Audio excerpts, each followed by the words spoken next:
Hello folks, welcome to OTD, also known as On the Deck, where you can get all the sports you need in 10 minutes. My name is Adam Arduna, this is my mom Gina. He's the journalist. And she's the enthusiast. I am enthusiastic because it's my favorite. I love when we do this section. What are we doing today, Adam? Yes, we are doing the Boneheads segment. I always struggle when I say that because it's hard to say segment and heads at the same time. We can start calling it the Knuckahead section too. Knuckahead segment. Bunch of knuckaheads running around. This is our Boneheads episode today. We're doing another one.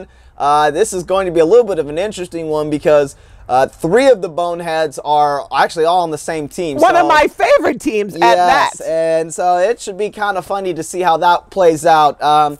But one of the Boneheads seems to be on there quite a bit, and so it's not much of a surprise, but he's on there again this time. So let's go ahead and do you want to list off the I'll just list them off and then we'll talk about it. List off the people and then we'll go ahead and do what we do with this segment. It almost wouldn't be a Bonehead segment if we weren't talking about Johnny Manziel, Usain Bolt, or LeBron James. Well, luckily, LeBron is getting back on the Boneheads for the reasons that we will get into. But then we also have Joey Porter, a coach from the Pittsburgh Steelers. Yes. Then we have Le'Veon Bell and Antonio Brown. We got three Steelers, two players and a coach on the Boneheads, and then, of course, the king himself, the king Bonehead, LeBron James. So let's talk about what each of them did. Should we start with the Steelers?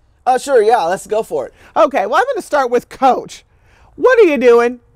What are you doing? This is the same coach that got into a fight with Joey Porter got into a fight with Pac-Man Jones. Yes. A coach and a player getting into a fight. Well, Pac-Man was on Boneheads a few weeks ago for getting in a fight in the club and kicking the police officer. Apparently, Coach Porter decided to do the exact same thing, gets into a club, gets in an altercation, and is in there punching and kicking security guards, and police had to come, and he got arrested for almost the exact same thing the Pac was. So two knuckaheads fighting on the field and doing the same thing out. So Coach Porter, then, by the way, his indefinite suspension, I saw him in Kansas City on Sunday. Exactly. So that didn't last very long. Nope. But you are a knuckahead bonehead. Bonehead, for sure. Boneheaded. Well, then you got your boy Le'Veon Bell. You know, how do I say this? He is such a good running back. I love the Steelers. But he went out and compared himself to Steph Curry. Said he's changing the way running backs do the game. He says, I don't win as much as Steph or something like that, but I'm just saying the way he changed the way basketball is played, I'm changing the way people run the ball.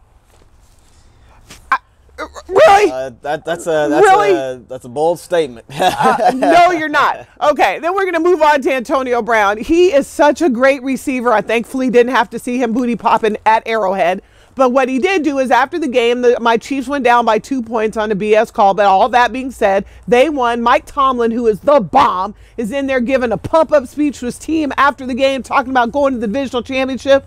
And your boy has got Facebook Live going, unbeknownst to his coach, unbeknownst to most of the people on the team, and he's broadcasting their private business from inside the locker room out live to everybody. And he's taken the post down since then, but once it's out, it's out. Yeah. It is good. You can never get it down off the internet, as we know. Correct. And then last but not least, LeBron the Flop James. He's no longer the king. He's the flop. Was in a game last night against the Dubs, who were the Golden State Warriors. Yes. And he and Draymond Green accidentally run into each other. Draymond cuts him off, trying to interrupt his path.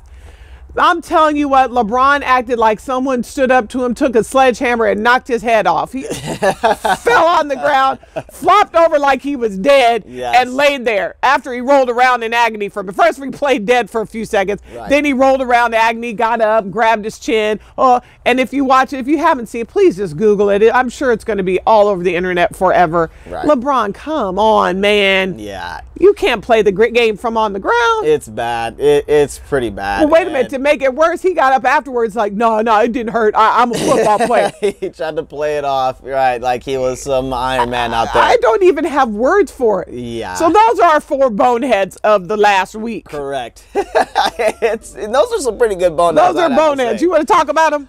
You know, I'm honestly ready to just start ranking them. Let's go ahead and rank them. Right. I guess I'll go ahead and start the ranking this week. Personally, I think the Le'Veon Bell statement was just him feeling himself getting caught up in the moment. I don't think he's revolutionized the running back position. Didn't you play running back? I did. I watched a lot growing up, a lot of the greats.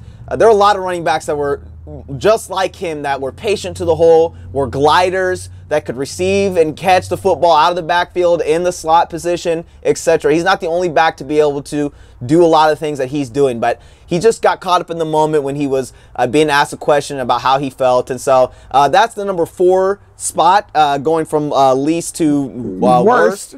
So he's number 4 for me. And then I'm actually going to go with Joey Porter here. I don't understand. He's a former player, but now he's a coach.